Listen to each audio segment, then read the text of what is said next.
Hello, everyone, and welcome to Breakthroughs with Bree. On this podcast, we are discussing all of the topics that help us have breakthroughs on our personal and spiritual development journeys. My name is Bree, otherwise known as Healing with Bree, and I'm a channeler, energy healer, tarot reader, astrologer, and soul alignment coach. My mission in my work and in this podcast is to help teach people how to shift their consciousness, how to heal, and how to release beliefs and patterns and fears of their ego mind so that they can step into alignment with their soul to live lives of abundance, purpose, and bliss. In these episodes, I will be sharing either through my own lens and my own channel or through the experiences of my guest, wisdom and expertise about healing, spirituality, psychology, personal growth, holistic wellness, mysticism, consciousness, and so much more. My hope is that these conversations help you feel seen and provide support and inspiration for you with your own personal breakthroughs. I hope you enjoy this episode.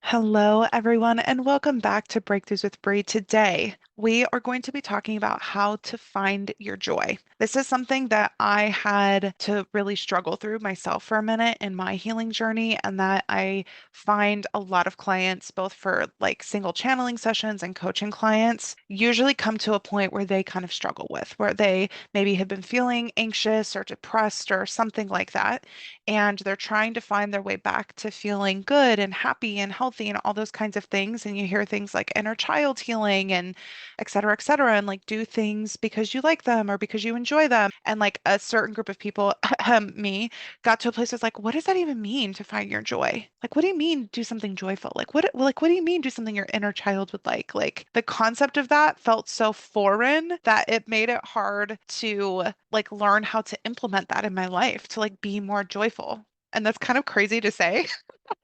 It's kind of a little crazy to like think that there was a time where I just really didn't conceptualize what I felt like people meant when they said like find your joy, be more joyful. Like that felt so far removed from me that I just was like question mark. So anyway, I want to talk about that concept today of my perspective on what it means to find joy, why it might feel difficult for you to either access the feeling of joy or why it might be difficult to let yourself prioritize joyful activities, like the root of that. Because, of course, in my coaching work with people, I'm really helping them, find the root of their triggers, find the root beliefs that are creating some of the resistance or struggle in their life so that they can release them, they can transform them, because that's how I find we learn the most about ourselves and also are able to find the most powerful and authentic alignment with our soul and intuition. So we're going to talk about those elements, and then we're going to talk about what that could look like to find joy. I think that that can be in really simple ways. I don't think it's like pick up a whole new hobby, which a lot of people tend to talk about. Like that's one of the major recommendations. It can be that, but I think it can actually be a lot more simple than that. So I'm going to talk about, of course, my recommendations of how you can start to do it, as is my style. I like to tell you why it might be going the way that it is. And if we're doing one-on-one work, like help you get to the root of why, like how that happened in the first place, like what happened to bring us there, because it's important to acknowledge that. And then also like how can we shift out of that into something that feels more aligned. So let's get into how can we find more joy. All right, my lovely listeners, my lovely soul family. If you are somebody who might need a higher dose of joy in your life, here are some things that you might find yourself experiencing. You might find that you feel too serious about things, like you feel too much responsibility for things that are really important to be able to even entertain like the idea of something joyful. Like your body can't tune into that because like you're in serious thinking responsible mode. And like, hello, I'm literally talking about myself. A past version of me. You might feel like you have a little bit of that like productivity addiction or perfectionism that is making it feel like you have too much to do to even be able to consider activities that feel joyful. Right? There's like an urgency energy behind it. All of that is a little bit of like a scarcity mindset, fear mindset thing, which I'll talk a little bit more about. But again, you might identify as like that kind of A type who has to be in the mode of avoiding something bad happening or working really hard to make something good happen, and you're like stuck in that pattern. You feel like it's like got its grip, it's like its little claws in you, and you can't quite release it enough to be able to feel like you can access some of that like carefree joyful energy. Another thing, you might be like physiologically exhausted. Likely your nervous system is dysregulated and it's been dysregulated for a long time. If you don't know about the different dysregulation states, I'll do a podcast episode on it sometime soon. And I'm in the process of building like a short online course that will literally teach you all the things that you need to know. But I would look up the symptoms of fight, flight, which is also a parasympathetic nervous system response. Like look up the characteristics of that, or you could look up the characteristics of a dorsal freeze response. And if you identify with a lot of those do describe like physiological symptoms, then your nervous system has probably been dysregulated for a long time. Our nervous system gets dysregulated when our subconscious mind thinks that our safety is somehow threatened. And a lot of us grew up with beliefs and interpretations of the world that there's a lot of things that can make us unsafe. There's a lot of things that can make a situation where our needs are not met, aka we're not safe. So, like, there is so many things that can trigger us into feeling like we're afraid, aka we're dysregulated, and therefore we spend a lot of time in that dysregulated state. That depletes the body's resources and starts to change our physiology. Our body is not meant to stay in a dysregulated state that long. The like fight, flight, freeze is only supposed to be temporary. And when we spend a really long time in those states, it can deplete our body's resources and it can wreak a lot of havoc on our health, which can manifest as physical symptoms that keep us in those states because the body is just so exhausted. And again, all of the stores have been depleted. So feeling really exhausted, a lot of symptoms of depression, I find are actually like a dorsal freeze response kind of thing. Hard time sleeping, hard time with digestion, hard time finding motivation. I talk about this a lot on an episode with Danielle about burnout. I'm not sure if that episode will have aired before or after this one, but we go into depth a little bit more about that in that episode. But if you're experiencing those kinds of symptoms, that can make it like physiologically hard to try and get into the energy of joy, even for the fact that it's hard to find like the motivation and the physical energy to even like get up and do anything that might be joyful. So if you identify with any of those things, then it might be especially important for you to stay tuned in and to consider how you can start upping your dosage of joy in your life, as I like to say. Hi, everyone. I'm interrupting this episode for a very important announcement, which is my newest one-to-one coaching program, Soul Powered, is now open for enrollment. Soul Powered is a coaching program with 4 months of intensive one-to-one healing work, but a lifetime of impact. If you have been looking to do one-to-one healing work with me, or if you've been coming to understand and learn and know that your reality is created by your inner worlds and you are ready to change the trajectory of your whole life by committing to changing that inner landscape, doing healing, and calibrating it towards the dreams that you want for your life, then I invite you to check out my website, healingwithbrie.net/soulpower, to read more about this program.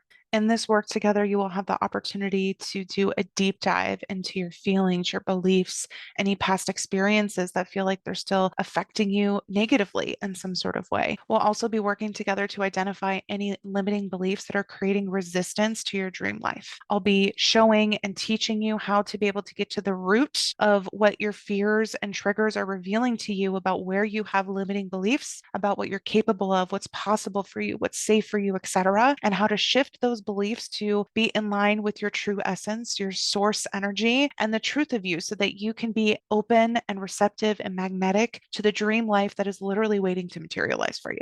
And all the while recalibrating that inner world so that the way that you relate to yourself, your feelings, your experiences can change and come into alignment with your goals and the things that you want to experience. One of the unique things about this program is that I use my energy healing and channeling gifts in the sessions. So, over the 4 months that we work together, we do 90-minute virtual sessions every other week. And in those sessions, I'm plugged into your spirit teams and guides to get their perspective and their suggestions on your healing and transformation work, which, in my opinion, is one of the reasons why my clients have seen such complete and huge transformations in the short time that we work together. Another thing I'm really excited to offer in this program is digital modules that help teach you new concepts, new strategies, and give you new tools to enhance the work that we're doing in our session together. And again, are tools that you can utilize for the rest of your life. Some of the results that I've seen in the clients that I've worked with is having major career and job changes and opportunities come up. I've seen their families grow and health issues subside. I've seen huge changes in relationships, changes in patterns that they were engaged in, didn't understand why this kept coming up, their own part in it.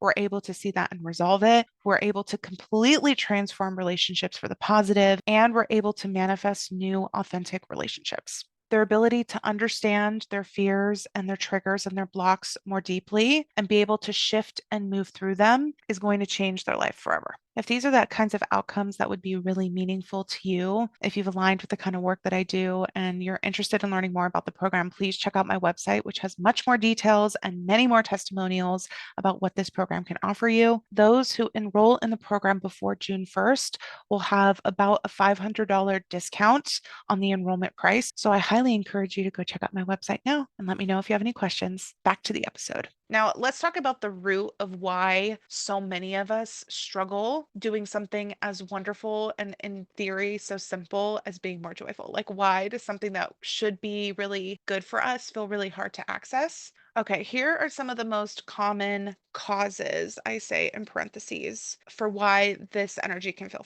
hard to access. So, first of all, one of the biggest similarities I see between clients and people I work with, and again, myself, was that we found ourselves in a position having to take on too much responsibility in childhood. And that can do really funny things to our development. We are building our cognitive complexity, we're building our emotional complexity, we're building like physiological abilities in our body to withstand certain amounts of pressure and certain amounts of stimulation and like all of these different things throughout our childhood. And what that means is like a child is not physically, emotionally equipped to deal with like life or death scenarios. Like they're just not equipped to deal with the complexity and sort of the pressure of making decisions and feeling responsible for things that could result in like core needs not being met, like a roof over their head, food, or feeling emotionally connected to their caregiver, feeling like they can be seen and they have access to emotional support that is just as dire as a need as the physiological stuff, by the way. Like, if there is a situation that the child is feeling like they have to navigate or problem solve in some way or influence in some way that will result in them either having or not having those core needs met, the coping strategy we end up developing ends up being very anxious. And that is because as a child, we don't know how to navigate the problem solving process without anxiety. We don't have the cognitive and emotional maturity to do that. The only thing that we can do is try to manage to what we know about at that age. Again, we don't understand all the other things at play and getting support and what's not on us and what's on other people. Like we just don't understand that. So we can't. It's literally impossible for us to navigate those situations in a really grounded and mature and non-anxious kind of way. And the way that we first start interacting with those situations as kids becomes the pattern that we relate to them for the rest of our lives, right? So again, there's a theme with children having a lot more responsibility than they were meant to. And so they learn to jump to, oh my God, what's the worst thing that could happen? And okay, I have to like work really, really hard to make everything go right. I have to be like reaching out to try and take into consideration things that I don't know how to understand. And so therefore, I'm stressed and I'm in a fear mode. The other symptom of that, of course, is that we're not spending as much time in play and exploration because it doesn't feel like it's safe to do that. When we don't feel safe, play and exploration and pleasure feels like a luxury that becomes like a secondary back burner kind of thing. And again, if we have that pattern built early in childhood, our nervous system, our core beliefs, which become our subconscious beliefs about the world, is that like we don't have the luxury of play. We don't have the luxury of exploration because there's something more important that we need to be doing if we want to be safe. So that whole like taking responsibility and is it safe and but I got a job to do so I can't be playing, like that whole energy comes a lot from childhood experiences for people again that maybe have a little bit hard time either being able to experience that joy and pleasure at all or for them to start prioritizing it. The other root cause that I find influences this a lot is if there was an overemphasis put on the results of our actions as opposed to our experience while we're doing it. So even if you did get to play, like if your parents wanted, you to be coloring within the lines or, that you could play, but only if it resulted in this way, or like there were certain rules or outcomes that were okay and other things weren't really tolerated, whether it's that they got kind of irritated or they didn't really pay attention to it, right? Like there's all these signals we pick up as kids about what's good and what's not good, and we internalize those and those become our subconscious beliefs. So if there was experiences where you weren't really allowed to just have the experience of exploring, of just having the experience of playing regardless of what the outcome was and learning how to do things just because the experience of it was fun, and not because of what it resulted in. Another version of this is like if you fail or mess up, technically that's an outcome. You can't really be failing while you're doing it because you're just in the process of doing it, right? Like we only assign that failure label on the outcome, right? So if you had parents who were really afraid themselves of what failure meant, then you might have felt pressure that you couldn't fail. And so therefore it also shut off the possibility of you doing something just for the fun of it, regardless of if it turned out in failure or not. You started curbing the things that you wanted to do based on what you thought would be successful. Do you know what I'm saying? So there also can be a root of that kind of experience. And finally, which affects all of us, and I'm probably going to do a workshop about this, a self-worth workshop, and about how capitalism has really influenced our own self-concept and our own self-worth. And essentially what it's taught us is that our productivity determines our worth and determines what we feel like we can get access to. So if we work harder, we can get access to more money. And really what money equals is like getting our physiological needs met and our quality of life, right? So our work is what gives us what we wanted. It's what we exchange for what we want. So therefore, we get into a place where we're constantly asking ourselves, how can I be more productive? Because it's natural to want more, right? It's natural to want to expand and like experience better things. And we think the way to do that is by like working ourselves into the ground. This isn't true. Our self-worth is constant. It's untouchable, and it has nothing to do with the results that we're getting or the way that we're working on things. But a lot of people haven't learned how to look at their self-worth like that. What they've learned and taken in messages from, like through osmosis almost, like with capitalism, is if you want good things, if you want more, work harder. So no wonder we find ourselves addicted to productivity, like addicted to this workaholic kind of thing, and in that sort of like anxious relationship with the results of our actions. Of course, that mindset would make us feel like we can't do things just for pleasure or fun because that time could be spent doing something that's productive and kind of filling our self-worth bucket. You know what I'm saying? So these are all roots that I find to be most common when we're struggling tapping into joy energy.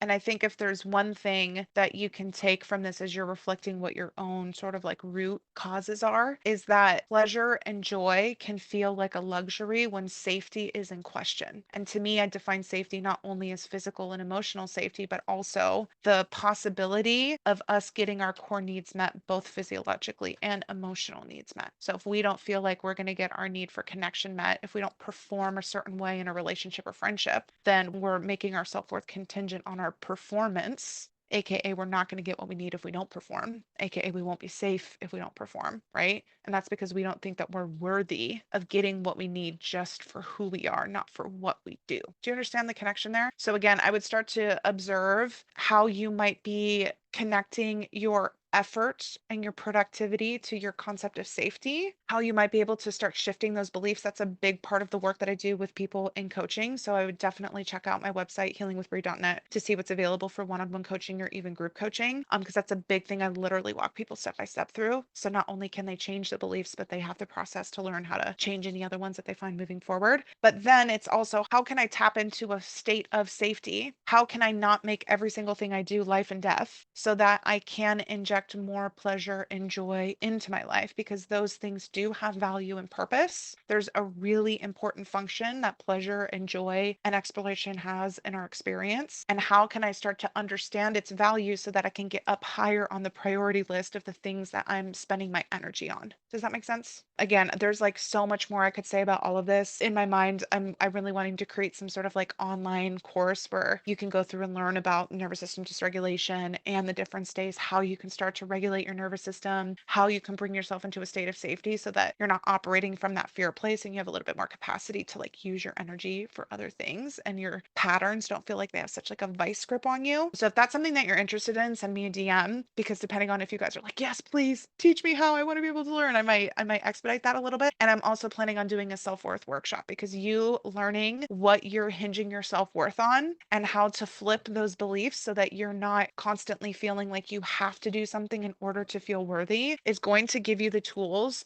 to be able to like give yourself your dream life. When you think that you're worthy of the things that you want, the way that you act is completely different. The things that you're able to say no to, the things that you're able to say yes to, the way that you advocate for yourself, the level of peace you feel in your own body because you already know that you're worthy. The fact that you might actually start to like yourself. Like there's so much that comes from starting to create a healthier self-concept and a healthier sense of self-worth. So I'm probably going to do a self-worth workshop soon if it's not already up now. So let me know if those things would be helpful because those are basically what I've just talked about in more detail. I'm going to take a quick break. I'm going to come back and talk about the function, the value of joy, and then how we can start to implement joy in really easy ways into our life. All right, I'm back. Let's talk about the function, the value of joy. First of all, I just want us to have a little bit of awareness, and this is something that you can reflect on as well to see if this is true for you. But most of the time, the reason why we're working ourselves into the ground is because we want to feel good. We want a life where we feel at peace, where we feel joyful, where we feel fulfilled, where we feel a sense of bliss, right? Like those are all of the ways that we want to feel. And I feel like that's like a soul thing. I feel like all souls are attuned to wanting to feel more bliss. Those are soul aligned kind of feelings. And to me, from my perspective in the channeling and coaching work that I do with people, is because that's the kind of life that we're meant to live. We're meant to live a life that is joyful and blissful and abundant. Like that is the core center that we should be living our lives on. Will we feel uncomfortable and quote unquote negative feelings? Of course, that's a part of being human and growth. But like the place that we stay centered in and that we feel like we can always come back to, I really think is meant to be that place of peace and bliss and joy, etc. So the fact that we're wanting that feels like it makes so much sense and that there's purpose in that, right? The fact that you desire it, important, purposeful. Okay. A lot of times when we question why we're working so hard, it's because we want to be able to feel those happy feelings. You've heard me talk about this in a lot of different episodes. What we want is not necessarily the house and the $1,000,000. What we want is to feel like we have stability and safety and space and that we can just sit back and enjoy our lives. Like that's what we think that the house and the $1,000,000 is going to give us. What we really want is the feeling. So it can be kind of silly that we are working ourselves into the ground to feel peace. And the reason that we can't feel peace is because we're telling ourselves we have to work ourselves into the ground. Those kind of like fight each other. Do you know what I'm saying? And again, the external things that we think working will give us is not actually what's going to give us that internal feeling of peace and joy. It's not. We have to train our bodies, we have to train our minds to be able to actually experience that. And there's no paycheck, no external manifestation that's ever going to be able to help you emotionally feel joy or peace. Again, that's something that you have to learn how to feel. So, again, my way that I love approaching this kind of thing is asking ourselves the question of what feels like it's pulling me out of joy if I'm in it? Where do I feel resistance to even entering in a state of joy? Like, what is that about? Like, where and why is that happening? And then also, what beliefs do I have that tell me I shouldn't be joyful? Or what beliefs do I have that make me feel like joy is not important? Right? Like those are all really interesting things to ask ourselves when we know that a core desire in our heart, which is really our soul, is to feel more joy. Like that is the point from like a soul level of us living in this life is like to live as much in as much joy as we can. Your birthright is joy. Your birthright is peace, abundance, and bliss. You can access that at any time if you choose to and if you learn how to. The fact that you desire it is not a coincidence. And those sensations, those feelings have a really, really important function in your health, in your quality of life, and in your soul growth and soul evolution. Now, let's talk about a couple other proof points, a couple other justifications for you to feel joy in your life. Because, yes, that's how our brain works. It needs to build up the reasons to help you feel convicted that joy is important.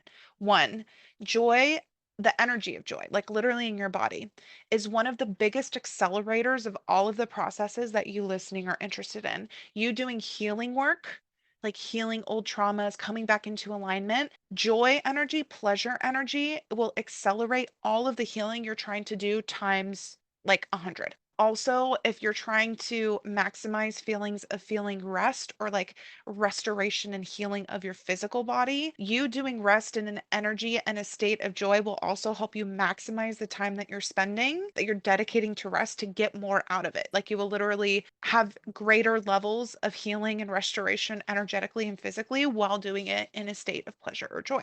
Another thing that they have proven scientifically, which I love when science is proving what these like somatic and esoteric and sort of mystical approaches have always said, is that when you are trying to change patterns, which you could say is a form of healing, right? Like when you are trying to like create a new habit or something. If you want to build a new neural pathway that is associated with a new belief or a new pattern in your life, they say that it takes about 400 repetitions to build a new neural pathway for most people, okay? It's a lot of repetitions. However, if you are associating this new belief or this new pattern with the energy of playfulness or joy, literally neuroscientists have proven that it can take as little as 10 to 20 repetitions to build that new neural pathway when joy, pleasure, playfulness is a part of the equation. 400 versus 20. It's crazy how much joy can amplify and accelerate your ability to change and adapt. I'm telling you, it's one of the most magical energies that you can be in at any time. And the last thing, joy is one of the most powerful indicators of success in manifesting your dream life or like manifesting certain things. Okay. You being in an energy of joy is one of the strongest and most potent signals to amplify. And that leaves you wide open to receiving the things that you're trying to manifest. So when you are in an energy of joy, of pleasure, the universe is going to be able to manifest things that amplify and reflect joy and pleasure. One of the biggest things that's attracted to joy energy is money. And this is something we learned in the Love Money, Money Loves You book and podcast that I did with Sarah McCrum. And you can find this all over the place with anybody who knows their stuff about money manifestation. Like you doing things from an energy of joy generates more abundance. So even if you're just trying to like manifest good things into your life, the more time in your day that you can spend in joy energy makes you more magnetic to the things that you're trying to manifest. And as if all of those reasons were not enough, your quality of life is important. If we're struggling with self-worth or like understanding like what we contribute to the world, then this can be really hard. And I've had to rebuild this within myself. So I truly understand this. But your quality of life is important to the collective. It's important to the people around you. The energy that we vibrate at activates energy in other people. For me to be around somebody who has a super abundant mindset, like me just being around them, that helps activate me into a more abundant mindset. If they were subscribing to like a really scarcity mindset and like really down, not only would that feed on that energy within myself, but it wouldn't really be helping me move out of scarcity into abundance. Okay. This is an example of how other people's energies can influence us. For you to, if you want the world to feel more joy, like if you think it would be a good thing for more people to be able to access true joy, you doing the work to where your energy is genuinely emitting joy is going to be one of the most powerful things to activate that into other people and to sort of inject that energy into the collective because we're also connected. And of course, for the people in your life, if you're a mom, you have kids, or a parent and you have kids, if you have friendships and partnerships, or even like at your job, the way that your energy ripples off and affects other people has more of an influence than what you are like performing or doing or your efforts have to do. The way you do things has more of an impact. Your intention behind doing things has more of an impact than what you're actually doing, even though your brain will tell you the opposite. So, the quality of your own life and the quality of your own energy is one of the biggest legacies and impacts you will have on the world.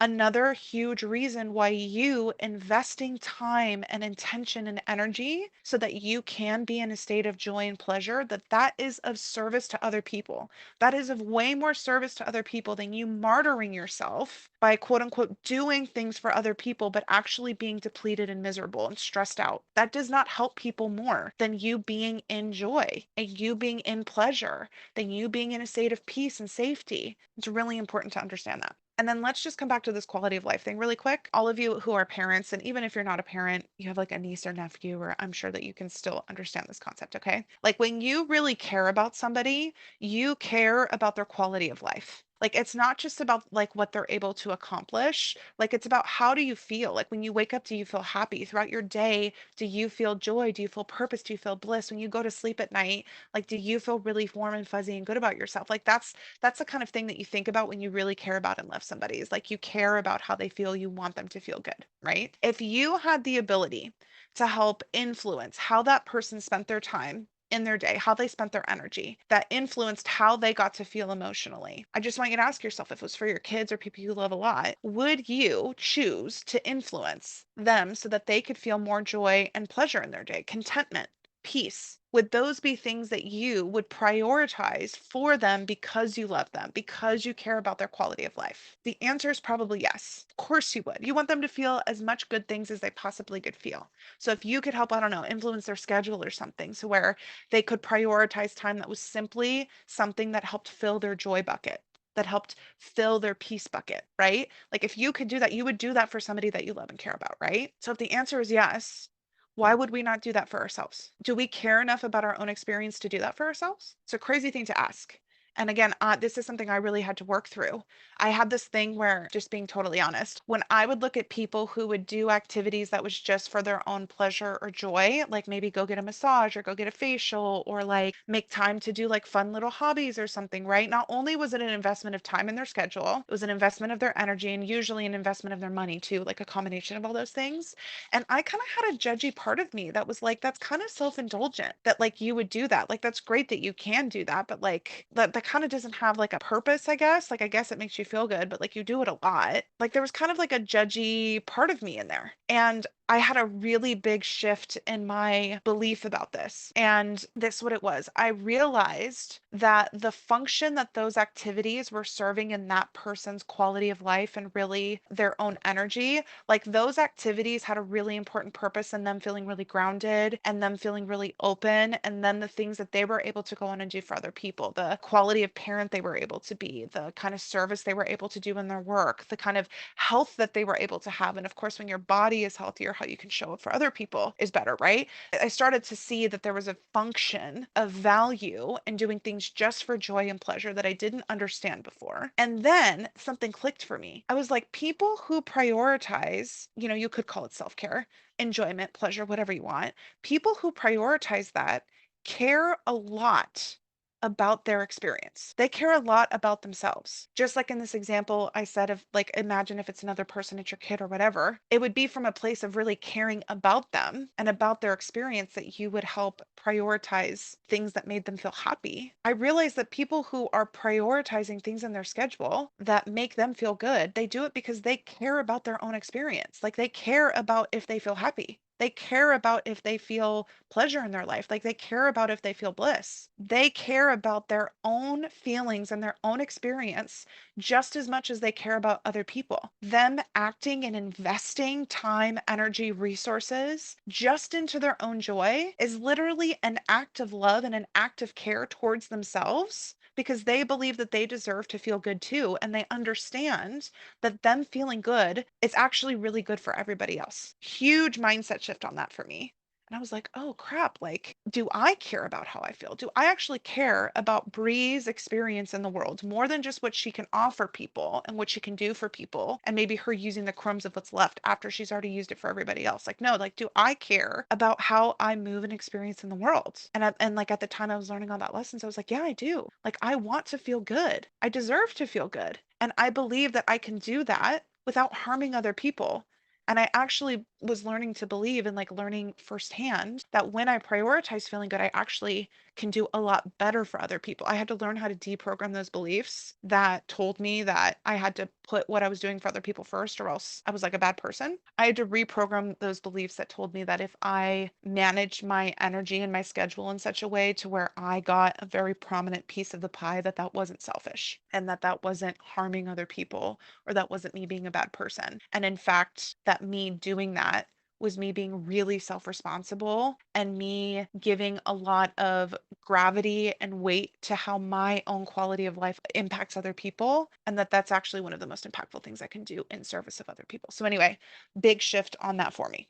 And finally, I want to talk about what does it actually look like to start letting yourself feel more joy and pleasure. Let's just say you've heard all of this and you're like, Brie, I really resonate with you. Joy has felt like something that is really either confusing to understand or hard to access in my life. Like I just feel a lot of resistance to it. I have all these beliefs that tell me I shouldn't, but I'm hearing you. I'm really open to shifting my beliefs about it, and what you're saying feels true. So like what can I start to do? Like how are little ways that I can start to interject more joy into my life, fill my own bucket and start emitting that energy that's going to help manifest all of my dreams into my life? Well, I'm so happy that you asked.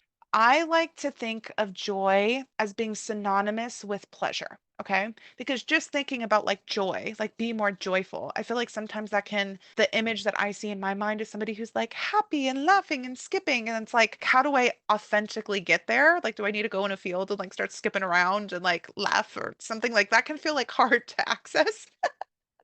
Like that's something kind of hard in like our everyday life, which is why again I like to make it synonymous with pleasure, because we can be in pleasure, something can be pleasurable to us.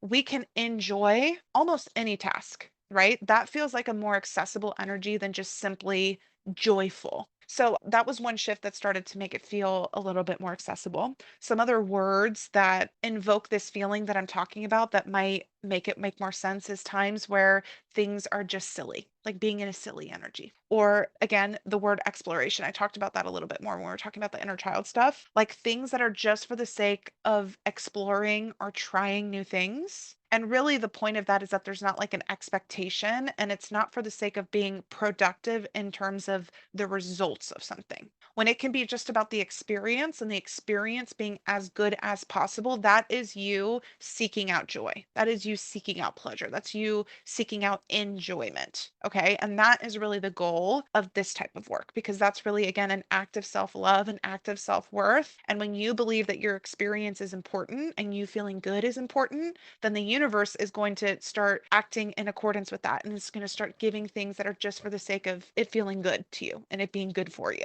Another element of tapping into this feeling of enjoyment in your life, which again, I feel like is a little bit more accessible than just like this big concept of joy itself, is coming into your body and coming into your senses. I did an episode with Jackie on pleasure and grounding and manifestation. I highly recommend you go listen to that after this if you have not. Her talking about the importance that pleasure plays like in our human experience and while we're trying to manifest things, and why we've become so disconnected from our body and really demonize pleasure is so fascinating, and she is just incredible to listen to. But for now, I will say you coming into your senses and finding things that feel comfortable and that feel really nice and things that again are enjoyable to your senses is connected to joy energy.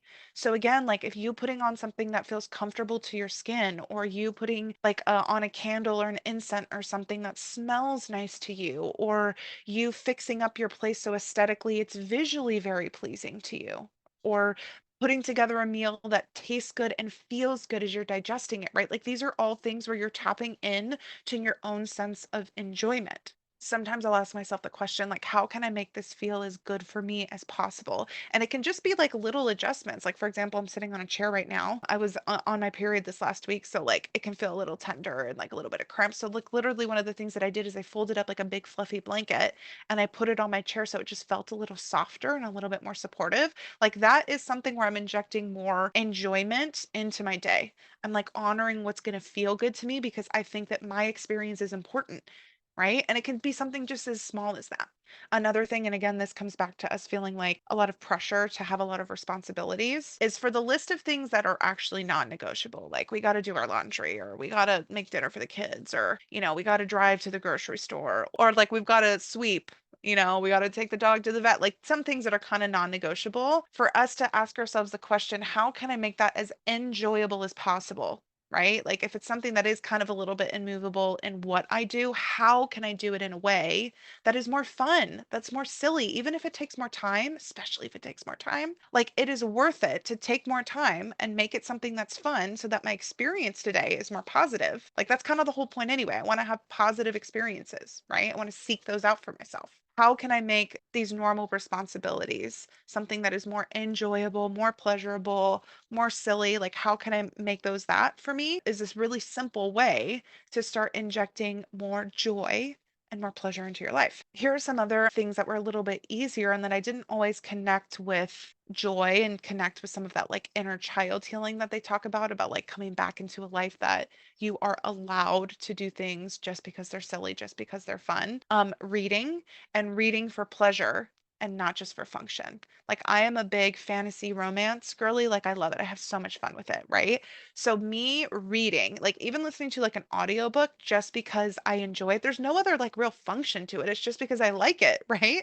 Like that is like healing an inner child and creating more joy in my life. Or even like me listening to music from like back when we were teenagers. They've done studies that show that the music that we listen to has certain connections in our brain that helps like regulate us and helps us tap into joy more. So like you doing it, even if it feels a little silly to like rock out to like the email music from your time or whatever it is, like that is something that if it's just because you enjoy it, just because you like it, that is good enough a reason to do it. And again, it might be tasks that like on their face don't look like quote unquote joyful tasks, but again, it's not really about what you do, it's about how you do it. So yes, you might like drive around all the time for your errands or to commute, but if you just want to go someplace because it's beautiful, there's like a beautiful mountain range you can drive through and you choose to do a drive, listening to a podcast or music you really like and really taking in the surroundings, like you going for a drive can be enjoyable. It can be an act of joy. Or you putting on a show, like a TV show or a movie or something that's just because it makes you giggle or it's a little silly, especially if we think things are a little silly, those are probably the things that are most important for us to do. Because even the word silly kind of makes it seem like it doesn't have any purpose or we could be ashamed of that. And the things that we were shamed for doing when we were young are things that are really important to connect with and sort of unshame, to take the shame away from as adults. That's where we get a lot of healing, right? So the things that you would kind of feel like ashamed or silly to do, like start doing them just like by yourself. Like as a purple aura, I'm a big like dance in my kitchen, like just rock out to like whatever, like in my shower, in my car. Like that is something that puts me in such a happy and joyful energy. Whenever I can do that, that creates more time spent in joy energy throughout my day. And that's one of my goals for myself is how can I spend more time in an energy of enjoyment? So again, I would just start looking at what you're doing in your day and even what you have around you and start noticing where you're only making choices based on what would be productive or like efficient or something and start asking yourself, okay, like what if I just did it because I liked it or I genuinely enjoyed it? Like it gave me enjoyment and pleasure, especially if it's something that brings you back into your senses, back into the present moment, back into a feeling of mindfulness. Like those are the kinds of activities, actions to prioritize. How can I make my nighttime skincare routine something that is more pleasurable and enjoyable? How can I make me getting ready in the morning and putting on makeup and doing my hair something that makes me feel excited and like it's a luxury and I get to do it as opposed to something I have to spend time on, right? Like it's how we're doing things shifting into that kind of energy more than it is like pick up a hobby you probably don't have time for and you don't want to spend money on. You know what I'm saying? It can be a hobby if there's something you used to do or that you really want to do, or, again, maybe your intuition is really pulling you towards actually, devoting time for like an activity that really is not about producing anything. It's really just about you being fun and being an exploration energy and not caring about the outcomes, setting yourself up to fail and make mistakes, and you don't care because you're just having fun while you're doing it. That is also really important, but you don't have to do that to start experiencing more joy. The guides are saying that joy is your natural state when your presence is rooted in your spirit and not in your mind and ego and fear energy. So, this will actually come a lot easier to you now that you've started to look at this concept of joy a little bit differently. And you can also invite the energy of divine joy to come into your life. Like, invite your guides, invite your angels to help bring in the energy of divine joy and let it teach you how you can be more joyful in any experience. And that's going to be something that's really natural, very pleasurable, and it's something that can become second nature. And it's one of the greatest antidotes to fear. It's one of the greatest antidotes to scarcity. It's one of the greatest antidotes to imbalance and disease for you to just simply treat being joyful almost like a job. Like treat it like a high priority. Like my one of my main jobs in the soul being incarnated here is to just be in as much joy. Like that takes care of so many problems if I just am in joy. So treat it almost like it's your job. They're just saying you deserve joy. Like you deserve to feel it. There's nothing you need to do to earn feeling joyful. Every single human deserves to feel safe. They deserve to feel known, loved, and they deserve to feel joy in their life. Every single person does. There's not a single thing that you can do that would mean that you don't deserve it, that would like take that away from you, like as a punishment. You don't get, there's like nothing you could do on that end. And there's nothing that you could do to earn it because it's just so intrinsic and important to your purpose and your experience here. All right. If you are really curious to start to investigate your own beliefs, your own mindsets, your own patterns as it relates to being joyful in your life and really start deconstructing those and alchemizing those triggers around it and aligning to your soul level joy, I really invite you to check out how you can work with me on healingwithbrie.net. The one-on-one coaching is going to get you the most customized and like powerful results because of course we're like working specifically on the things for you, but I also offer group coaching programs at different points throughout the year as kind of like the next price point down. If one-on-one coaching isn't something that's available to you right now, I will have wait lists up on my website so that you can be the first to hear about group programs. And then I do have very limited spots where I do single sessions every month, and I have a wait list for those if they're not currently available on my website. So check out healingwithbrie.net if you would be interested in my kind of support on that. But otherwise, I hope that what came through today will help you have more breakthroughs and having and bringing more joy into your life. I'll see you all next week. Thank you for listening to this episode and for tuning in to Breakthroughs with Brie. Please share your favorite episodes with your friends and loved ones, and please like, subscribe, and rate the podcast on whatever platform you're listening to it, as it helps me continue to create these episodes to help support your breakthroughs. I would love to stay connected with you, so please follow me on social media at Healing with Brie. Please check out my website at healingwithbrie.net, which will always have the most up-to-date information about the services that I'm currently offering. And please consider using the link in the show descriptions to subscribe to my email list so you can be the first to hear about any offerings. You can get all of the free resources that I offer, as well as get my weekly channeled messages. My deepest love and gratitude to you, and I can't wait to have more breakthroughs with you next week.